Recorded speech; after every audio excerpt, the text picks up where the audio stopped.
Okay, barundi kazi inshuti z'Uburundi. Turabahaye mwaramutse canke mwiriwe bivanye naho mwese herereye mu cubahiro ciwe. Muri za ntara 18 zigize igihugu cacu ciza cyo Burundi, muri za mpande zine zigize isi. Mbere yacu murabona turafise umutumire, agataho bayenda bamenyeshe yuko turi kuri Kibonobono Media. Tubashimire kuba warafyonze sabone, turabashimire kuba kurikirana ibiganiro byacu. Tugushimire no kubisangiza abandi naho utarabikora uriko urahomba gusumbya uwundi. Rero tugusabe yuko tugenda ubikoze. Mbere yacu turi kumwe n'umushitsi urakuramukije. Mahoro. Ku mazina je nitwa Blaise nawe sinzo mwino witwa Motidondo. Nanje ku mazina nitwa Simeo Bankunguka umunyamitahe mu koperative ya Nyukibonobono. Simeo Bankunguka umunyamitahe mu koperative ya Nyukibonobono ni muntu ki? Simeo Bankunguka arubatse afite abana babiri siniyumvira ko noko nzogira abagore babiri umudamu umwe kuko mu muryango iwacu nta muntu yigeze agira ico kintu. Hama dushinze umuryango mu gisagara ca Bujumbura tuba mu Kinama quartier zone Kinama quartier Muramvya. Hama nkaba kandi naragiye ni kwishure narasomye icigwa nakwirikiranye ibintu bijanye n'imibereho y'abantu mu gisata bita filosofi. Abafise impamya bushobozi yo urwego wa mbere iyo bita baccalaureat. Uba mu Kinama uvuka mu ntara iyihe aho uvuka? Je mvuka mu ntara ya Gitega. Mugabo twayimutsemwo mfise nk'imyaka 3-4 tatuja kuba mu ntara ya Ruyigi ya Cakumoso aho bita muri zone Muhwazi muri komine Nyabitsinda. Ure mvuga ko ndi mu Moso. Nyuma yo kwiga amashure yawe ukiga filosofi canke se ibiganye n'amagara yo mu mutwe. Kubera ko utasubiye hariya ku Gatsumbi waje uva ariko ugaca wumva ko uja kurima Kibonobono. Oya gato si ibintu bijanye n'ivyo mu mutwe n'imibereho y'abantu gusa sinasomeye ibintu bijanye n'amagara yo mu mutwe ya n'imibereho y'abantu ngena abantu babone ibintu bibaci ruhande simwe icyo novuga mugabo bijanye n'imibereho y'abantu. Numva filosofi cyangwa ko gira unsome mu bwenge nibaza njya kubaza kwa ibo. Oya nababitahura ukundi ariko bamwe bashobora no kwita abantu basomye filosofi ko baba hari n'ibintu babura mu mutwe kubera babona yuko ari abanyarusaku abantu basoma nta muntu abona ibitekerezo by'umuntu kiretse Imana yonyene. Nakoze cyane. Yego. Kubera iki wahisemwo kuza mu Kibonobono utagiye gukora ibindi kandi warize? Umugambi w'ikibonobono nawubwiwe n'umugenzi aranyereka kuri YouTube uko nkunda no gukoresha imbuga ngurukana bumenyi. Nanje ndaburaba ndabusoma ico gihe iyi koperative y'abanyi Kibonobono na kimenyesha makuru cyangwa kwa office. Oya baca ku yandi ma TV online nabiravye umenga kuri ya Gatech na Agaciro Media niho nabiboneye uwo muntu turabiraba ndaraba ni mu zindi ndimi nk'igifaransa kuko rimwe ndatahuramo dukeyi ndaraba ni n'amasite y'abanyarwanda bo baramaze gutera imbere mu ibi nakongereza gakeka kenda zandasoma utuntu tumwe turetse ivyo uwo mugenzi yambwiye ibindi naravyirondereye mugabo nawe yari yampaye inyigisho zikwiye je ndabona ahubwo ko nacererewe ntaraza mu mugambi w'ikibonobono no kubuteza imbere. Wacibona ko wacerewe utaza mu Kibonobono none ikintu ushaka gukweza nyamukuru ikintu wovuga ati witeze mu Kibonobono ni giki? Ubwa mbere Kibonobono kirabara twemerera yuko ucayo urumfise umutahe kandi umutahe utavuna umwe wa mutahe umwene gihugu wari we wese ashobora kuronka. Maze kubona ivyi Kibonobono bizoshikana k'abantu byaratumye ahubwo ni huta kujamwo kugira ngo nibazo habe baduza ntarajamwo. Ni kwiyo mpamvu rero naciye njamwo kugira ndimi Kibonobono ndakigwize ndonka ayo mafaranga mva makungu bavuga abatakizi Kibonobono ni gitegwa njabuka amazi nkuko twavuga kawa nkuko twavuga icyayi gitegwa njabuka amazi ibintu bishobora kuvamwo uvuga ko byoza n'amahera n'ibiki. Kibonobono ibintu bivamo ni byinshi cyane kandi ngira akamaro ku magara y'abantu ni ku bidukikije. Kibonobono kiravamwo amavuta. Sawa. Amavuta akoresha gutandukanye baraje akoresha comme deuxième dérivé bagakuramo imiti yo ku bitaro les produits pharmaceutiques barayakoresha kandi nka premier dérivé mu kuyisiga ayo mavuta. Ayo mavuta yisize akuvura ingwara zo kurukoba ivyo ngira tuzaza kwa ko kurukoba bigarukako kandi ayo mavuta urakoresha uyanyoye amavuta kandi no kuyisiga arakura n'imikoshi. Abantu bamwe baravyemeza ibintu ngene bidafise iyo byaje biva bishobora kugutuma udashika ku ntego yawe kandi ukarondera icyabitumye ukakibura icatumye ibyo bintu bipfa. Hama ikibonobono kandi kiravamwo ifumbire nziza kama. Ikibonobono kiravamwo amavuta y'amamoteri y'imiduga canke ibimashini runaka. Ikibonobono kandi kiravamwo n'imiti yo gupoma ibitegwa. Ikibonobono kandi kiravamwo n'igitoro naho bamwe batavyemera muga kiravamwo. Ikibonobono numva ari byinshi ntawo bivuga ngo bimare. Ko mbona wambaye jire na baje no munsi ukora kora iki muri kibonobono usanzwe uri umukozi canke nkaruja kubatembere?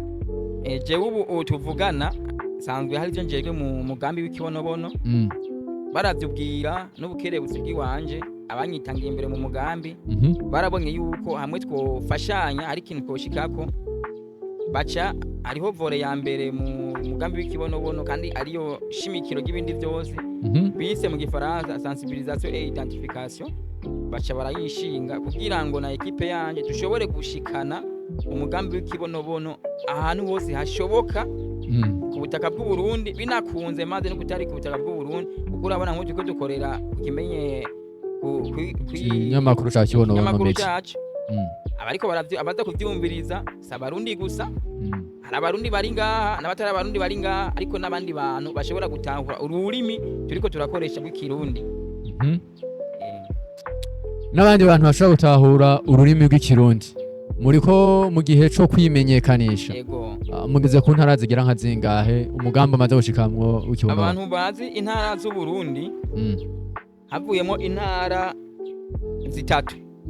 Ukuvuga Mwaro, Bururi, yini na Muramvya. Kuko vuba Muramvya uruhusha rwarabonetse turagendayo kugura kubaha biro. Ahari duheruka kugura vuba ni Bubanza. Ahandi izindi ntara zose ubuserukizi bwa kibonobono buriyo. Nani majambo mu ntara 18 mweze muri 15. Yego turi ndibaza yuko nk'imundwi zazoshika ni kuzindi. Yego murakoze cyane. Nka Simeo. Yego wumvise ibintu bigiyemwo nanuse David avuga ko bizojamwo abantu bashika umuriyoni. Wumva ibintu bizojamwo abantu bashikamwo umuriyoni ko muzoronka inyungu gute? Ko zizogira muzoronka inyungu gute ibintu muri muri abantu bashika umuriyoni? Biragoye kubera mu Burundi nta yindi projet ndi baziregeranya n'abantu igihumbi bakorera hamwe. Nari abarundi dufise amakenga menshi. Kandi s'abarundi gusa mugana abantu bose mugushyitse ku barundi naho basha ni gasongo cyambo cyabari ha. Ikibonobono uravye ingene kwisi abandi kibateje imbere mu Burundi hamwe twoshika uwo muriyoni sinibaza yuko iri hangiro ry'umukuru w'igihugu ryo kuba mu Burundi 2040 cifashe 2060 igihugu giteye imbere ntitworinda no gushika hiyo tworishika ko byoroshe. Ikibonobono amasoko agikeneye mpuzamakungu ni menshi. Hakenewe gusa umwimbu uhagije. Ibona umwimbu uhagije kugira tubushike nuko twokirima turi benshi kandi tukakirimira hamwe tukagishorera hamwe. Kuko isabi ariyo ngira n'ivyogenda aho bitege mugaturimiye hamwe kandi turi benshi tugashorera hamwe. Amafaranga mu Burundi sinumva yuko n'imifuko habitabuka sukubika gusa yo natabuka. Uruhombo ruri hehe kurimye atari muri koperative? Inyungu iri hehe ku muntu aje go mukorera hamwe muri koperative? Ku muntu aza tugakorera hamwe mu kibonobono ni bya bindi bavuga ngo l'union fait la force. Abandi baje bavuga ati ngaho umwe butari ngo utandukanwa n'inyama ibintu nk'ivyo canke ngo ubugirigiri bugira babiri nishiga rimwe ntiyarika. Ivyo rero abantu bagiye hamwe nibo bakora umugambi w'ujyo gashika kure. Kuko izo nguvu babashize hamwe ziratuma bashika kure. Rero nk'umuntu agomba kwikorera twatungo satuntu twanje canke kwikorana abeshi niko bavuga.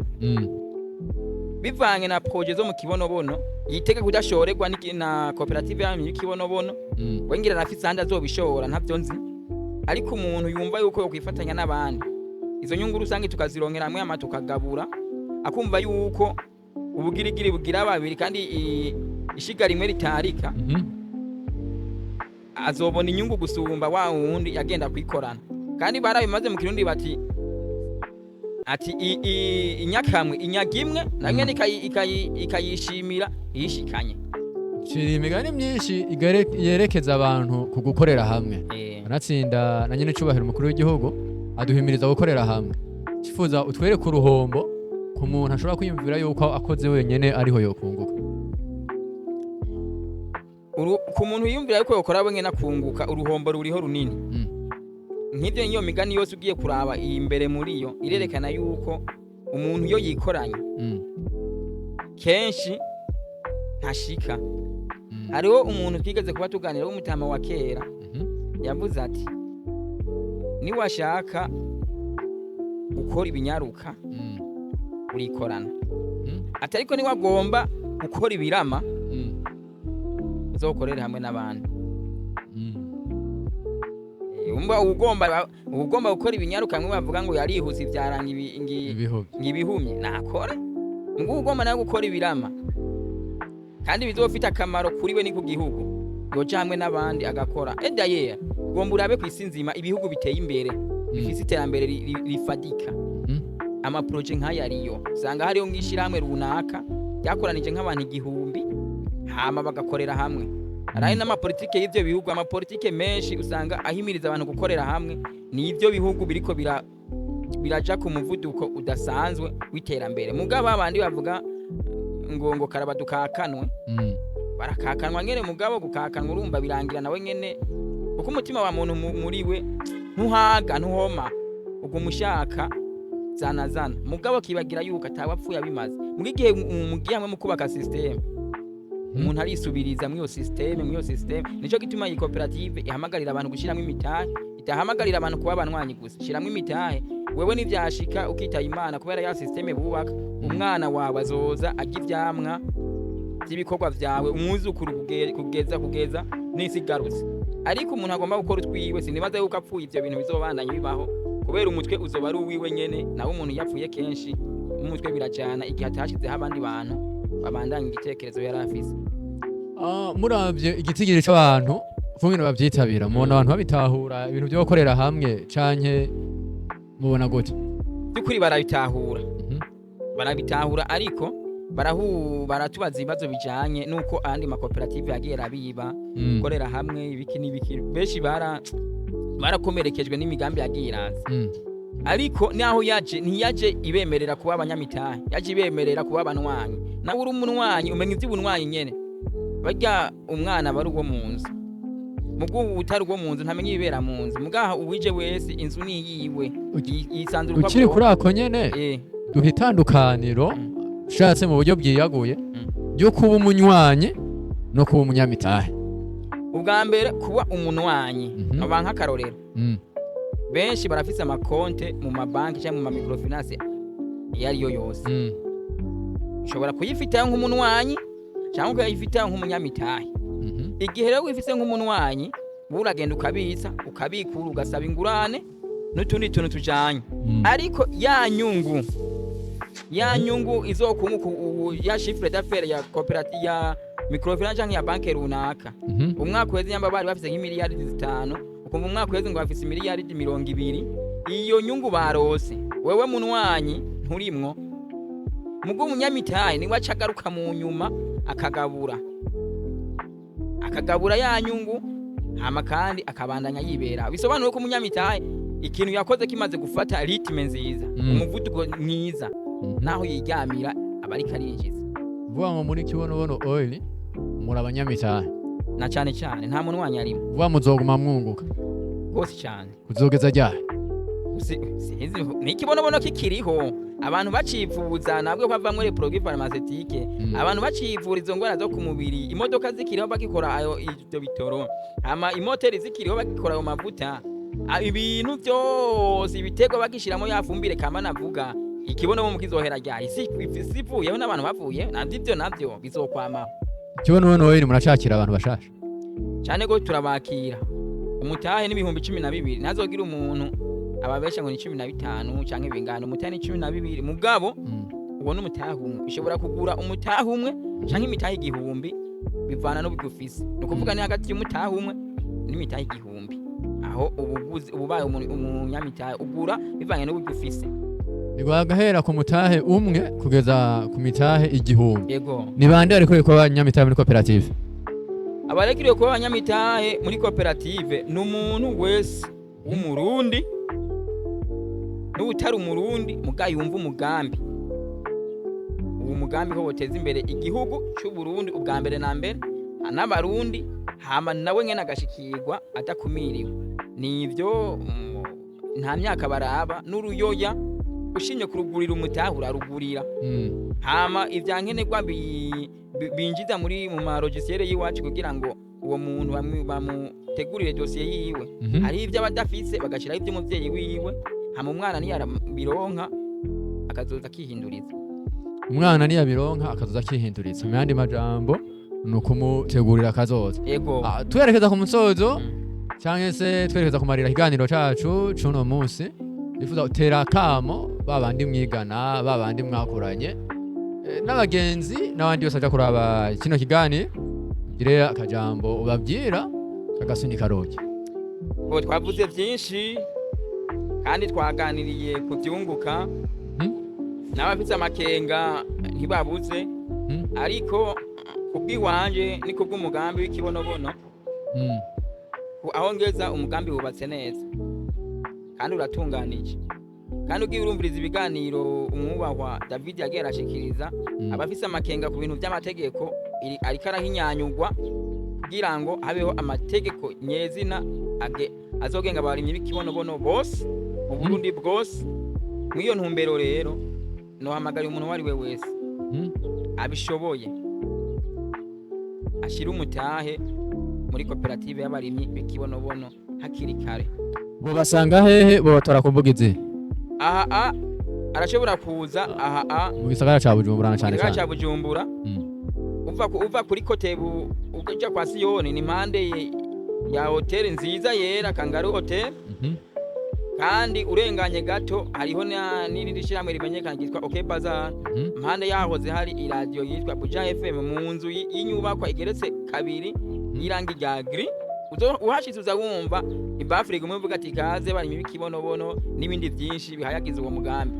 Hama abantu bamugoye arashobora kuja ku rubuga rwacu rwa YouTube na Facebook akandika abaza aho hantu yobatora abishura abahuzuye amanimero baca bayatanga. Akoze twari kumwe nande? Mwari kumwe na Simeo Bankunguka asangwa arongoye igikorwa ca sensibilisation kumenyekanisha umugambi ku butaka bw'u Burundi bwose. Kandi nkaba ndabakenguruke nuko yamwanije akakanya n'abakozi bacu abafatanya bikorwa bari iyo mu misozi bamenyekanisha umugambi bumve ko turi kumwe. Hama baze barakwirikiza impanuro tubaha mu magroupe kugira umugambi ugende neza kandi n'abarundi bumve yuko umugambi ari wa twese tubuhamagariye kuwuteza imbere twese buzoteza imbere umurundi wese n'igihugu. Nkambuza ati ciao ciao. Arakoze yari Simeo Bankunguka wo muri koperative y'abarimyi b'ikibonobono oil. Turamushimiye. Turashimiye cameraman Zombi, murabona imari zawe nimeze neza ni kubyiwe ubwenge n'ubukerebutsi afise. Byo turayimukengurukiye. Turakengurukiye namwe mwese mudasiba kudukurikirana. Zonda kuri sabone kugira ngo mushikare kubonka ibiganiro ku mwanya nkuko bikwiye. Mucyonda na je ushaka na commentaire kucagenze neza n'ikitagenze neza canke ico musazo washirako ku wundi munsi. Wandanye mudukurikira ni Kibonobono Media, musore wanyu yari Blaise. Ciao ciao.